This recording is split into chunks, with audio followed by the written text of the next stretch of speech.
নমস্কার বন্ধুসকল, আজকে আমি খুব সহজ একটা নতুন পিঠের রেসিপি দেখাবো। প্রথমত একটা সসপ্যান বসিয়ে তার মধ্যে গুড় দিয়ে দেব, অল্প জল দিয়ে গুড়টা মেল্ট করে নেব। মিষ্টিটা আপনারা কম বেশি করতে পারেন। আমার গুড়টা হয়ে গেছে, এখন অল্প ঠান্ডা করে ছাঁকিয়ে নেব।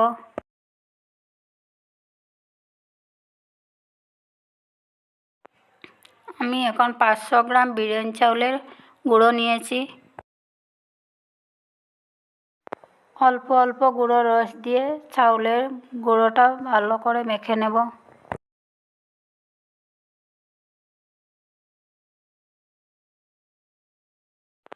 আমার মাখা হয়ে গেছে, এখন হাতে উঠে একবার দেখিয়ে দেব।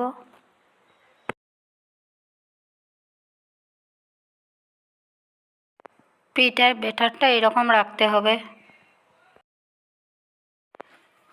এখন 10 থেকে 15 মিনিটের জন্য ঢাকিয়ে রেখে দেব। এখন তেলটা গরম করে নেব। 15 মিনিট হয়ে গেছে, এখন পিঠাটা বানিয়ে নেব।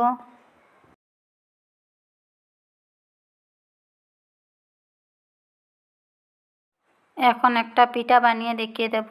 প্রথমতে হাতে অল্প তেল লাগিয়ে নিয়েছি, অল্প একটু ব্যাটার নিয়ে হাতের মধ্যে গোল করে ওর মধ্যে তিল দিয়ে বানিয়ে নেব। তিল ছাড়াও বানাতে পারেন। তিলটা ভাজা দেখায়নি, তার জন্য তিলটা আমি প্রথমতে একটা শুকনো কড়াইতে ভেজে গুঁড়ো করে তার মধ্যে অল্প গুড় দিয়ে মেখে নিয়েছি।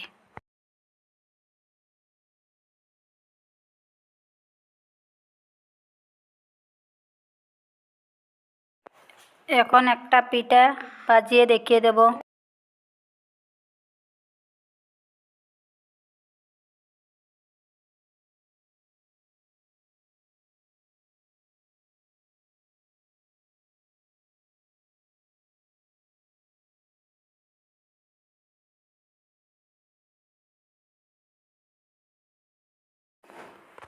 এখন আরও একটা বানিয়ে দেখিয়ে দেব।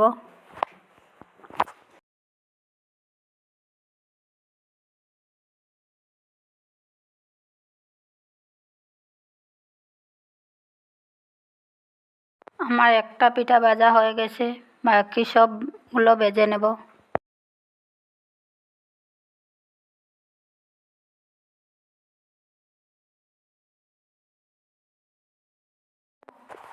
আমার সবগুলো পিঠা ভাজা হয়ে গেছে, একটা দেখিয়ে দেব।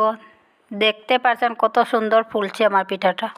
খুব সহজ পিঠাটা, একবার বানিয়ে খেয়ে দেখবেন।